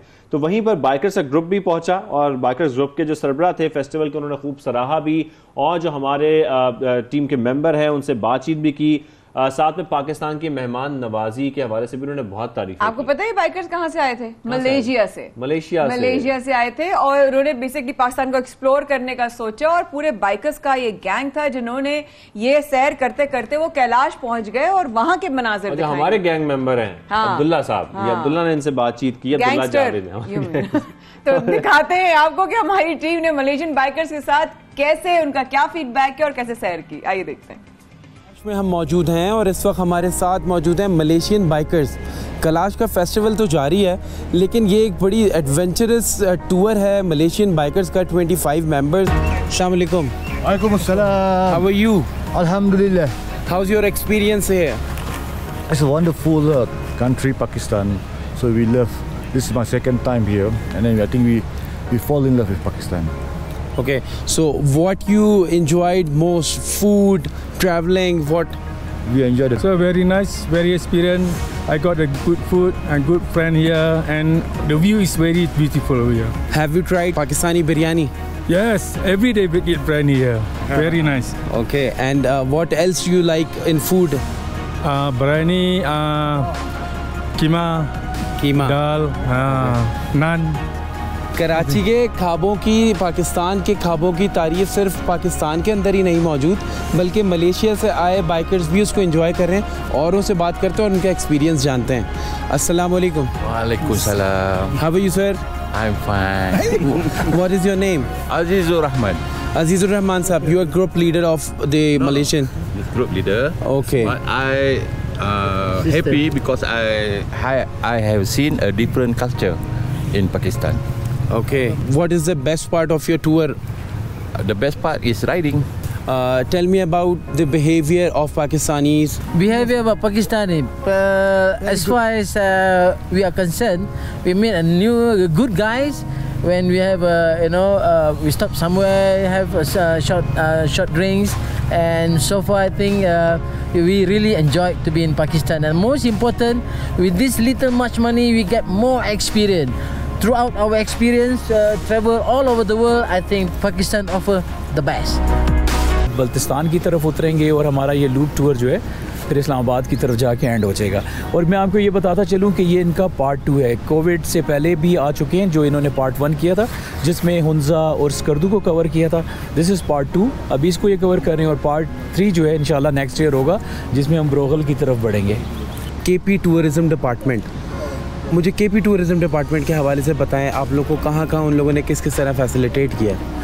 KP टूरिज़म डिपार्टमेंट जो है बहुत ज़्यादा एक्टिव हैं। ये अभी से नहीं है, इनको मैं यानी पिछले 15 साल से देख रहा हूँ, ये बहुत ज़्यादा एक्टिव हैं। और हर उसमें जब भी हमें कोई ऐसी ज़रूरत पड़े, हम इनसे रिक्वेस्ट करते हैं तो उसको हमेशा से ऑनर किया जाता है। तो अभी भी यही हुआ जब इनसे हमने रिक्वेस्ट की कि हमें हमारा ये एक ग्रुप आ रहा है और KP टूरिज़म इसको ऑन बोर्ड ले ले, जिसकी वजह से मेरे ख्याल से उनके थ्रू ये मैसेज और तेज़ी में फैलेगा, मीडिया में आएगा, प्रिंट मीडिया, सोशल मीडिया। और तो वो अल्हम्दुलिल्लाह ऑन बोर्ड आए और ना सिर्फ इनको प्रोटोकॉल दिया जा रहा है, जिस एरियाज़ में हम जा रहे हैं काफ़ी अच्छे तरीके से प्रोटोकॉल दिया जा रहा है KP टूरिज़म की तरफ से, और एक बहुत अच्छा मैसेज जा रहा है हमारे मुल्क से बाहर।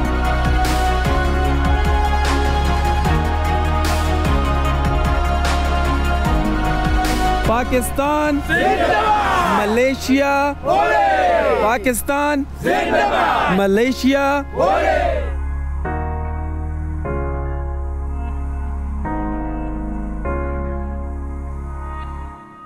मेंटल हेल्थ पर आज हम बात करेंगे। ज़हनी बीमारी में मुब्तला जो शख्स और उसके साथ जुड़े लोग कई चीज़ों का सामना करते हैं, और उस हवाले से हम आपके साथ बहुत सारी वीडियोस भी शेयर करते हैं। तस्कीन फाउंडेशन का हमेशा जिक्र आता है। बाज़ औक़ात ऐसा लगता है कि ज़िंदगी इंतहाई मुश्किल हो गई है, लेकिन उस मुश्किल से निकला जा सकता है। बहुत सारे रास्ते जो अपनाए जा सकते हैं, जो तब्दीली है, ज़हनी बीमारी से छुटकारा है, वो मिल सकता है। लेकिन वो कैसे मिल सकता है, ये बहुत इंपॉर्टेंट है। एक चीज तो देखें, हमें इंडिविजुअली थोड़ा रिस्पॉन्सिबल होना पड़ेगा, अपने इमोशंस को लेके रिस्पॉन्सिबल होना पड़ेगा।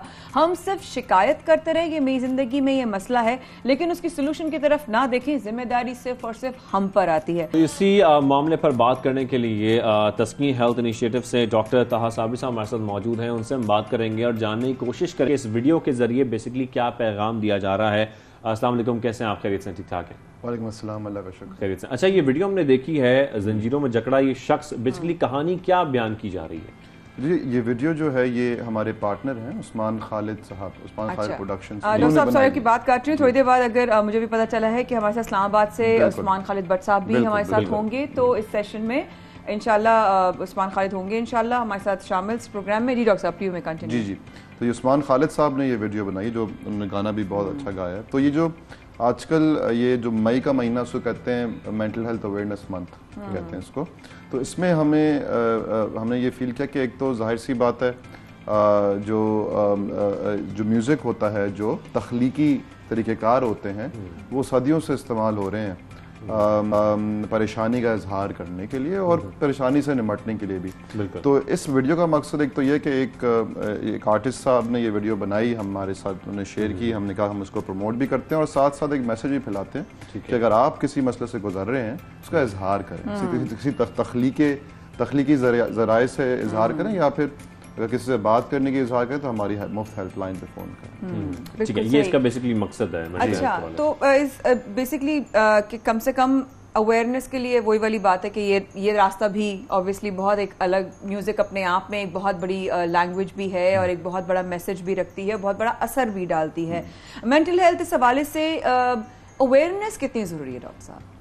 तो देखिए हमारी और सेल्फ अवेयरनेस, बिल्कुल, तो अवेयरनेस सेल्फ अवेयरनेस जुड़े हुए हैं। तो हमारी नज़र में असल में मसला ये है कि आजकल बीमारी का बुरहान बहुत बढ़ गया है, लेकिन तब भी जो काफ़ी मुतासिर लोग हैं मदद हासिल नहीं कर रहे, उनको पता नहीं उनके साथ क्या हो रहा है, या फिर उनकी आना उनको रोक रही है मसला मानने से कि कोई मसला है, और इसकी वजह से घर बर्बाद हो रहे हैं। हम देख रहे हैं कि जिस तरह फ़र्ज़ करें कोई मर्द हजरात हैं जिस मसले से गुजर रहे हैं, लेकिन वो नशा हुआ चीज़ों का इस्तेमाल कर रहे हैं या फिर अपना गुस्सा घर वालों पे निकाल रहे हैं और उसके ज़रिए थोड़ा सा डील कर रहे हैं, लेकिन उससे पूरी ज़िंदगी मुतासर हो रही है। बिल्कुल। और मतलब जनरेशंस तबाह हो रही हैं बिल्कुल इसकी वजह से।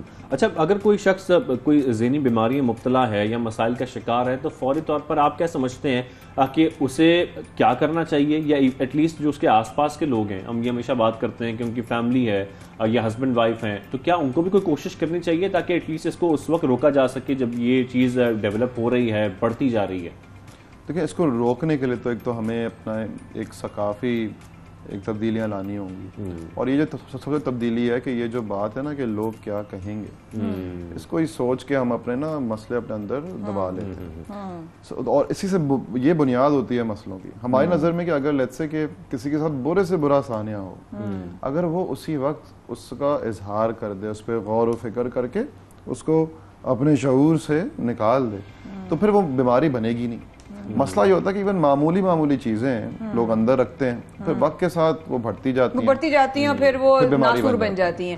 हमारे साथ उस्मान खालिद साहब भी मौजूद हैं इस्लामाबाद स्टूडियो से। आपका गाना हमने सुना, उस्मान साहब को मेरी आवाज आ रही है। अस्सलाम वालेकुम, प्रोग्राम में शामिल होने के लिए बेहद शुक्रिया। आपने ये जब गाना गाया, वेलकम टू द शो, जब ये गाना आपने बनाया उस्मान साहब, क्या जहन में था, क्या कॉन्सेप्ट लेके, हमें समझ में तो आ रहा है, लेकिन आपके खुद की अपनी क्या फीलिंग्स थी, इमोशंस थे, आपकी कितनी अटैचमेंट रही इस गाने के साथ? और मैं समझती हूँ हर इंसान की ज़िंदगी में डिफ़िकल्ट चैलेंजेस ज़रूर आते हैं, तो आप अपने हिसाब से बताइए आपकी क्या तासुरात थे और जो आप खिदमत पेश कर रहे हैं वो क्यों कर रहे हैं? जी बिस्मिल्लाहिर्रहमानिर्रहीम। Maya, Shazeb, you conduct a fantastic show. Channel का आप दोनों का बहुत बहुत शुक्रिया इस सेंसिटिव टॉपिक को रेज़ करने का। मेरे लिए ये बहुत अहमियत इसलिए, और मैं तस्कीन का भी बहुत शुक्रिया अदा करना चाहता हूँ, which is my partnering organisation, ये अवेयरनेस फैलाने के लिए।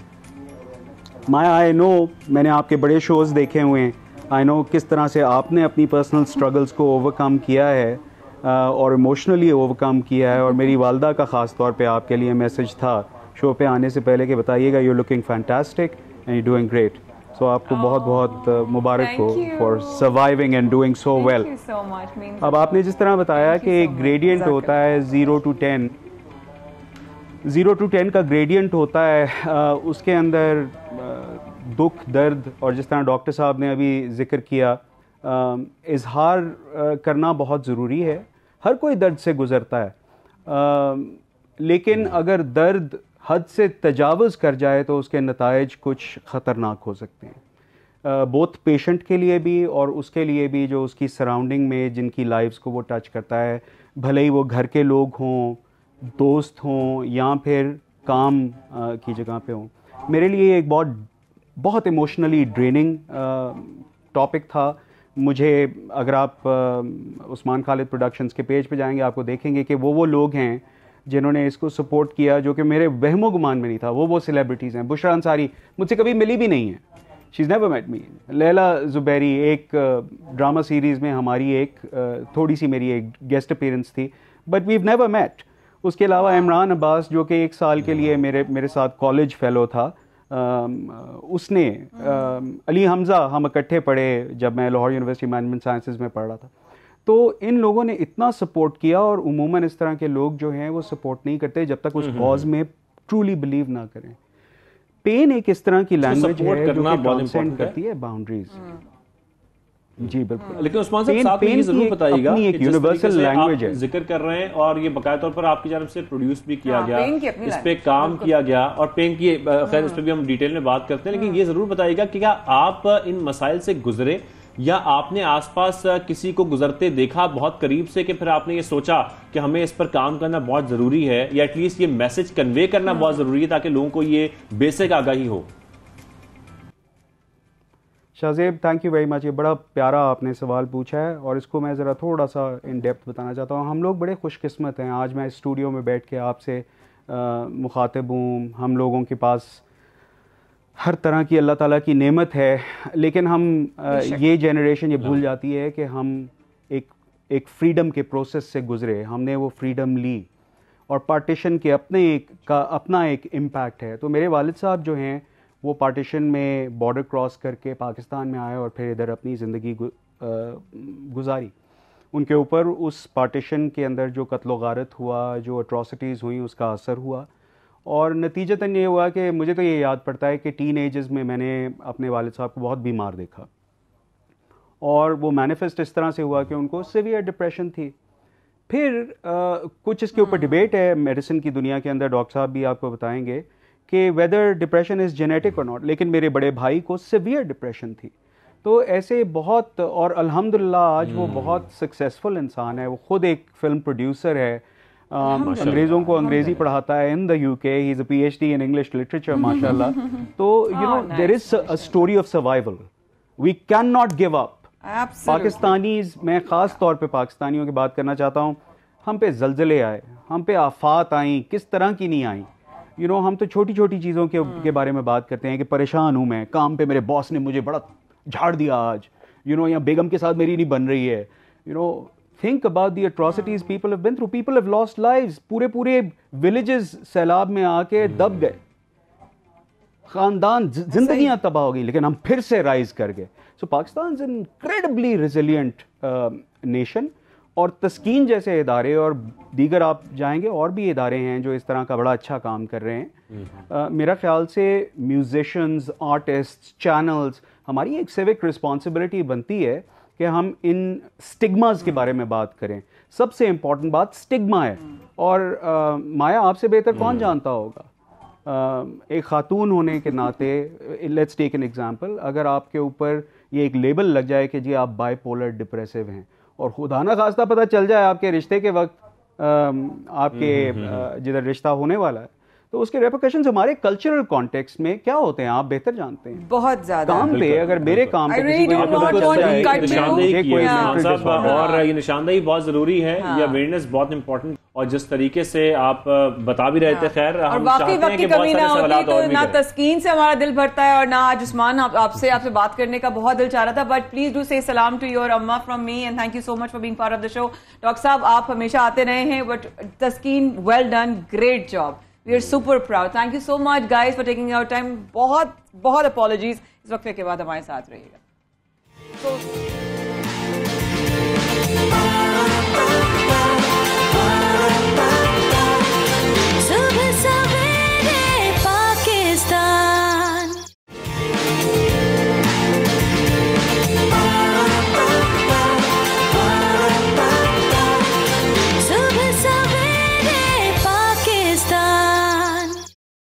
एक बार फिर हमारे साथ रहने का बेहद शुक्रिया। सवेरे पाकिस्तान में शाहजेब और माया आपके मुंतजर, और अब हम आपकी जिससे मुलाकात करवा रहे, तो वो कहते हैं ना कि उठ बांध कमर क्या डरता है और फिर देख खुदा क्या करता है, कि अगर आप हिम्मत पकड़ें तो फिर उसके बाद रब ताला भी कहते हैं मेहनत मेरी और रहमत तेरी, और जब रहमत उसकी आ जाती है तो फिर बड़े से बड़ा जो इंसेंटिव होता है ना वो पार हो जाता है। बिल्कुल, हम जिनसे आपकी मुलाकात करवा रहे हैं, जिस शख्सियत से आपकी मुलाकात करवा रहे हैं, वो पार्शली ब्लाइंड है। क्या प्रॉब्लम्स उनको आई, कितने उनके लिए मुश्किल था ये काम करना, क्योंकि वो एक मैकेनिक भी हैं, वो साथ साथ तालीम हासिल भी कर रहे हैं। कराची के एक मसरूफ़ तरीन इलाके लियाकताबाद में उनकी मैकेनिक शॉप है, जहाँ पर वो अपने वालिद के साथ हाथ बटाते हैं, काम करते हैं। इवन जो वहाँ पर पर लोग आते हैं, कस्टमर्स आते हैं, उनकी जितनी भी व्हीकल्स हैं, मोटरसाइकिल हैं या दीगर व्हीकल्स हैं, उसको ठीक करते हैं और बाकायदा तौर पर प्रोफेशनली ये काम कर रहे हैं। तो ये इनके लिए कितनी मुश्किलात हैं या ये जो प्रॉब्लम है इनकी पार्शली ब्लाइंड की, ये कैसे हुई, यही हम उनसे बात करके जानेंगे। हमारे साथ वक्त शो में हमें ज्वाइन किया अब्दुल वहाब ने, और अब्दुल वहाब हमें ज्वाइन कर चुके। अस्सलाम वालेकुम, कैसे हैं आप? ठीक ठाक हैं? अच्छा अब्दुल वहाब, सबसे पहले तो मुझे ये बताइएगा कि ये आप कब से मैकेनिक का काम कर रहे हैं? 2011 से काम कर 2011 से काम कर रहे हैं, आपको 12 तकरीबन साल हो चुके हैं अब तक। तो अभी तक सबसे पहले तो मुझे बताइएगा क्या परेशानियां आई, ये आपकी जो ब्लाइंडनेस का प्रॉब्लम हुआ या पार्शली ब्लाइंड हो गए, आपको दिखाई कम देता, ये इशू हुआ कब था और कैसे हुआ था? 2014 में ये इशू हुआ था, इम्तिहान दे रहा था स्कूल के ना, तो उसमें मेरी आँख का पर्दा फट गया था। पैदाइशी मेरे कमज़ोर थे पर्दे, वो आँख का पर्दा फट गया। अच्छा, तो जब आपने ये काम जो है कहीं से सीखा या आपको किसी ने सिखाया या कोई करता था घर में? जी, मेरे वालिद साहब की शॉप थी, मुश्ताक आर्ट उसके नाम से ना, गुर्जर। कहाँ पर? गुर्जर नाले पे। अच्छा, फिर वो शॉप आपने संभाली? क्या हुआ? जी, अब्बू भी साथ ही होते हैं, बड़ा भाई भी था, बड़ा भाई तो चला गया अभी सऊदी अरब। अभी अच्छा। मैं और अब्बू होते हैं और छोटा भाई भी होता है, कजन भी होता है। वही शॉप है जो आप लोगों के पास पहले थी? नहीं, वो दुकान खाली हो गई है, मालिक मकान ने खाली करवा दी दुकान। अभी फुटपाथ पे बैठे हैं। क्यों खाली करा? फुटपाथ पे बैठे हुए थे? जी। ओहो, उन्होंने सेल आउट कर दी है दुकान। ओह, तो आप लोगों का इतना नहीं था कि आप लोग कोई और दुकान किराए पे ले सकते? नहीं, 35-40,000 का रेंट था दुकानों का, तो अभी हम इतना अफोर्ड नहीं कर सकते। अच्छा, तो जब आपने बनाना शुरू की, मैकेनिक का काम करना शुरू किया, सबसे पहले काम आपने क्या सीखा? बाइक का, मोटरसाइकिल का करते हैं आप मैकेनिक का काम? जी, मोटरसाइकिल मैकेनिक का काम करते हैं। बस वही है ना, बत्तख को बच्चों को कोई तैरना नहीं सिखाता। सही बात है, सही बात है, बिल्कुल। तो कितना नजर आता है? अभी कुछ भी ना होने के बराबर, कुछ नजर नहीं। तो कैसे करते, कैसे आप काम कैसे करते हैं? सारा अंदाजा है बस। लेकिन अंदाजे के लिए भी कुछ तो आपने ज़ाहिर सीखा होगा ना, तो आपको कैसे पता लगता है क्या चीज़ कहाँ? मेरी रिहाइश वहीं की है, पैदाइश भी वहीं की है, तो मेरे सब चीज़ों का अंदाजा है वहाँ पे। अच्छा, तो आप अंदाजे से ही बाइक ठीक कर लेते हैं और दीगर जो आपको चीज़ आती है ठीक कर लेते हैं? जी। अच्छा, तो कभी ग्राहक वगैरह आते हैं, कभी कोई ऐसा वाकया जो कभी किसी ने देखा हो और वो उन्होंने कहा हो कि नहीं भाई आपको तो नजर नहीं आता, आपसे हम मोटरसाइकिल क्यों ठीक कराएं? कस्टमर को पता ही नहीं लगता मुझे नजर नहीं आता। कसम से? वाह, वाकई? जी। थोड़ा सा हमारे साथ आप शेयर करेंगे कि आप जाहिर बात है एक प्रॉब्लम तो है, लेकिन उस प्रॉब्लम के बावजूद आपकी हिम्मत है कि आप इस काम को जारी रख रहे हैं और डेली बेसिस पे जाते भी हैं, अपने वालिद साहब का जो है वो हाथ भी बटा रहे हैं। लेकिन जो प्रॉब्लम्स आती हैं, जाहिर है आपके लिए सीखना तो मुश्किल है ना, क्योंकि एक इंसान को अगर दिखाई ना दे रही हो कोई चीज़, और क्योंकि हम बाइक्स में देखते हैं बड़ी बारीक चीज़ें होती हैं, छोटी छोटी तारें होती हैं, सब कुछ होता है, तो आप कैसे मैनेज करते हैं? हाथ लगा के चेक करते हैं, क्या करते हैं? और वायरिंग का कोई होता है ना, बच्चे को साथ खड़ा कर लेना, वायरिंग पूरी वायरिंग करना जानता हूँ मैं ये। और बाइक का काम जो है ना, बस बंदा सीख जाता है, आगे बढ़ता रहेगा तो सीखता रहेगा। तो जो पहचान जाते हैं या जिनको पता चल जाता है कि आपको दिखाई नहीं देता, उनका रवैया कैसे होता है आपके साथ? कुछ भी नहीं कहता, वो सुकून से बैठ जाता, बोलता आराम से कर लो, बोले मसला नहीं। सराहते हैं, हिम्मत और हौसला अफजाई करते हैं? जी। कभी कोई ऐसे ग्राहक मिले जिन्होंने कहा कि भाई वाह तुमने तो मतलब कमाल कर दिया, या ऐसा कोई बात किसी ने की कभी? अप्रिशिएट करते हैं, बोलते हैं बस हिम्मत नहीं हारो, अल्लाह पाक तुम्हें तरक्की देता है। अच्छा, आप अब्दुल वहाब तालीम भी हासिल कर रहे हैं साथ साथ, हमने ये सुना है, कहाँ तक तालीम हासिल की और अभी क्या कर रहे हैं? 9 के पेपर दे रहा हूँ अभी। माशाल्लाह। अच्छा, वेरी नाइस, वेरी नाइस। और कहाँ से पढ़ाई कर रहे हैं आप? ये प्राइवेट दे रहा हूँ, जनरल ग्रुप। अच्छा, जनरल ग्रुप। अच्छा, प्राइवेट कर रहे हैं। तो क्या करने का इरादा है मुस्तकबिल में? आपने ये भी सोचा है? क्योंकि जिस तरीके से आपके वालिदैन हैं वो तो बड़े खुश होते होंगे आपको देख के, क्या कहते हैं वो? वालिदैन का ही सपोर्ट और बहन भाइयों का सपोर्ट है। बाकी बहन भाई तो मेरे सब पढ़े लिखे हैं, और बाकी वालिद साहब भी पढ़े लिखे हैं मेरे। अच्छा, सिर्फ आप ही की नजर कमजोर है या बहन भाइयों में से और भी? छोटे भाई की नजर कमजोर है, वो थोड़ा महंगा होता है, बस उसको ग्लासेस लगा हुआ है। अच्छा, लेकिन उसको दिखाई देता है अल्हम्दुलिल्लाह। आपकी 14 साल की उम्र के बाद हुआ, उससे पहले आपको साफ दिखाई देता था सब? जी, ग्लासेस लगा हुआ था नजर का। अच्छा, नजर की ग्लासेस लगे, लेकिन उसके बाद आपको फिर वो भी नहीं रहा। क्या करना चाहते हैं आगे? आप क्या इरादे हैं? मैकेनिक के काम में आगे बस बढ़ना है। मोटरसाइकिल से गाड़ी की तरफ आना है? नहीं। अच्छा, सिर्फ बाइक की तरफ ही रहना है। अच्छा, वेरी नाइस, वेरी। अब आपने डॉक्टर को कभी चेक कराया, ये देखा कि कोई पॉसिबिलिटी है कि आपकी नजर में कोई बेहतरी आ जाए? आप ये बता रहे थे कि आपको लाइट तो महसूस होती है, जी, नजर आती है। अभी कहाँ कहाँ लाइट आपको महसूस हो रही है? ये सामने जल रही है जैसे। ठीक है, बस ये आपको अभी फील तो कोई कभी किसी डॉक्टर्स के पास आपने विजिट किया, उनसे पूछा? जी, डॉक्टर यावर जमान हॉस्पिटल है भी यही नर्सरी पे। ठीक है। पाकिस्तान के पहले नंबर पे आते हैं। शुगर के मरीज से जैसे पर्दा पड़ जाता है ना शुगर में, उसके भी स्पेशलिस्ट हैं वो। अच्छा। तो जहाँ भी मैंने लियाकत नेशनल में भी चेक करवाया, उन्होंने यही रेकमेंड करा है। अच्छा, तो नॉर्मल रोशनी भी हल्की सी भी हो तो भी आपको फील हो जाता है ना कि रोशनी, यानी कि रात को दिन और दिन को रात को आप फील कर सकते हैं कि बाहर दिन हो रहा है या रात हो रही है? जी। तो डॉक्टर्स क्या कह रहे हैं जब आप उनके पास गए, उन्होंने क्या बताया आपको? बोलना भी इसका इलाज आया नहीं, अभी पाकिस्तान में अभी कोशिश कर रहे हैं, रिसर्चिंग चल रही है। अच्छा, और पाकिस्तान से बाहर अभी पॉसिबल? इंडिया में है। इंडिया में? और उसका खर्चा बताया उन्होंने आपको? नहीं, इंडिया में तो मैंने कितना खर्चा लगेगा अगर आप इंडिया जाते हैं? बड़ी सिस्टर ने नेट पे चेक करा था, इंडिया में आया हुआ इलाज इसका। और ऑस्ट्रेलिया में एक डिजिटलाइज बनाई है, वो वही चीज देख ले तो रिकॉर्ड भी कर लेती है उसकी आइस। अच्छा। डिजिटलाइज से जैसे कि मैं आपको देख भी सकता हूँ। अच्छा जी, वेरी नाइस। नहीं, क्योंकि शाहजेब ने बड़ा अच्छा सवाल किया। हो सकता है ये प्रोग्राम जब कोई देख रहा हो तो कोई इदारा या कोई हमारी स्पेशलिस्ट, इतने बेहतरीन एनजीओज काम क्योंकि देखें तालीम वो हासिल कर रहे हैं, काम वो कर रहे हैं, वालिदैन का हाथ वो बटा रहे हैं, मेडिकल हेल्थ की। बिल्कुल, उन्होंने अपनी इस अगर वो चैलेंज्ड हैं भी तब भी उन्होंने इसको अपनी कमजोरी नहीं समझा और हिम्मत नहीं हारी, वो अपना काम जारी रखे हुए हैं। लेकिन अगर कोई भी ये समझता है कि वो इनका कॉन्टैक्ट करा सकता है जो उनको इतने फंड्स प्रोवाइड कर सकें या इनकी मदद कर सकें इस तरीके से कि इनका जो ये आंखों का प्रॉब्लम है वो कुछ रिजॉल्व हो जाए, कुछ बेहतर हो जाए तो बहुत अच्छा हो जाए। आती है, लाइट का एहसास है, तो इसका मतलब भी अभी भी उम्मीद है अल्हम्दुलिल्लाह, और उम्मीद तो अल्लाह से हमेशा रहती है। वहाँ बहुत अच्छा लगा आपसे मिलके, और आपने आए हैं ना, आपने आने के बाद हो सकता है देखिए हर चीज अल्लाह की मसलहत से होती है, हो सकता है कोई रास्ता निकले यहाँ से। लेकिन आपने अपनी मेहनत और अपनी जिस तरीके से हिम्मत है वो जारी रखनी है, अपना काम आप जैसे कर रहे हैं। मैं यही कहना चाहूँगा ये डिसेबल और हैंडीकैप और जो ब्लाइंड होते हैं इनको कभी हिम्मत नहीं आनी चाहिए। उनके लिए लाइसेंस में दे रहा हूँ ये बस सबसे बड़ा किरदार होता है माँ बाप का, क्योंकि माँ बाप सपोर्ट करेंगे, बहन भाई सपोर्ट करेंगे तो आगे बच्चा बढ़ पाएगा। बिल्कुल बिल्कुल ऐसा ही है, बिल्कुल ऐसा ही है। न भीख मांगने पे लगाते थे लोग ना। हाँ, और देखे ना आप जैसे काम कर रहे हैं तो इंशाल्लाह आपको इसका अजर मिल भी रहा है, मिलेगा भी। मुझे कितने लोग बोलते हैं ये पैसे ले लो, मैंने नहीं, मना कर देता हूँ। तो माहाना कितना कमा लेते हैं वैसे आप? कभी अंदाजा नहीं लगा। जब शॉप थी एक दिन में 10-15 क्या उम्र है अभी आपकी? वहाँ 22। बिल्कुल ठीक है। वहाँ बहुत अच्छा लगा। अल्लाह ताला आपकी हिम्मत में और जो है वो इजाफा फरमाए और आप इंशाल्लाह ऐसे ही तरक्की करते हैं ना, अल्लाह करे आपके इलाज के लिए भी कोई रास्ते निकले।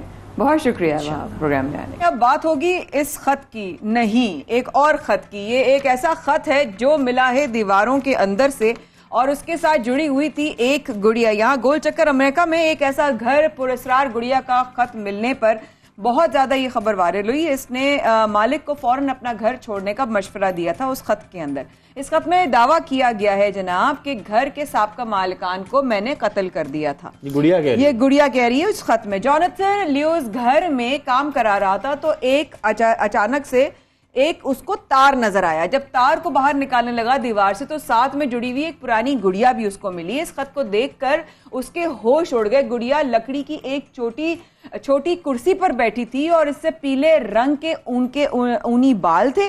गुड़िया के हाथ में एक खून आलूद पैगाम था जिसमें लिखा था, मुझे आजाद करने का शुक्रिया, मेरा नाम एमिली है।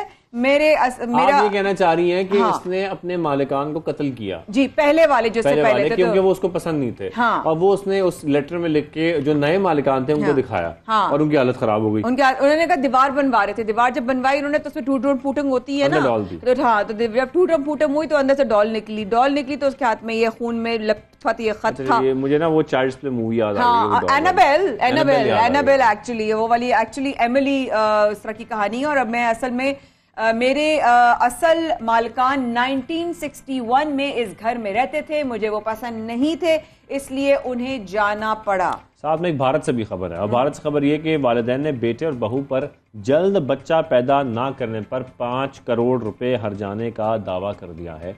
तो स्टोरी कुछ यूं है कि अपने बेटे और बहू पर 5 करोड़ रुपए का दावा करते हुए मां ने अपने वकील से ये कहा, जिन्होंने आगे अदालत तक ये दरखास्त भी दी कि भाई हमने अपने बच्चे पे बेइंतहा इन्वेस्टमेंट की और साथ में उनको पढ़ाया लिखाया, पायलट बनाया, उनके ऊपर खर्चा किया, तो उसके बाद हमारी ख्वाहिश तो पूरी होनी चाहिए। अगर वो हमारी ख्वाहिश पूरी नहीं कर रहा तो हम ये उन्होंने हर जाने का जो दावा है वो कर दिया, वो दायर कर दिया। उन्होंने पैसे भी बताए हैं, उन्होंने साथ साथ अभी आप देखिए उसमें पैसे भी उन्होंने बताए कि इतने इतने करोड़ रुपए लग गए, कम से कम या तो हमें पैसे होते हमारे 2.5 करोड़ रुपए, मतलब पैसे रिकवर करके दो। हाँ, पैसे रिकवर करके दो, वरना बच्चा बच्चा दो। मतलब क्या मतलब है, मतलब क्या तरीका है ये, ऐसा कौन करता है और क्यों करता है? बदमाशी है। और ये एक्चुअली होता है, ये तो खबर बाहर आ गई लेकिन ये होता है, ये पाकिस्तान में भी ऐसा होता है, हमारे कल्चर में ऐसा होता है, लेकिन हट जाने का दावा नहीं होता। बस ये जरूर होता है हमने इतना पाल पोस के इतना बच्चे को बड़ा किया, ऐसा क्यों हुआ, अभी इसका तो ऐसा होगा ना। तो इस तरह के बहुत सारे मामलात होते हैं कि या तो आप हमें जो है वो पोता या पोती ये ऐसे अदायगी करते हैं, इस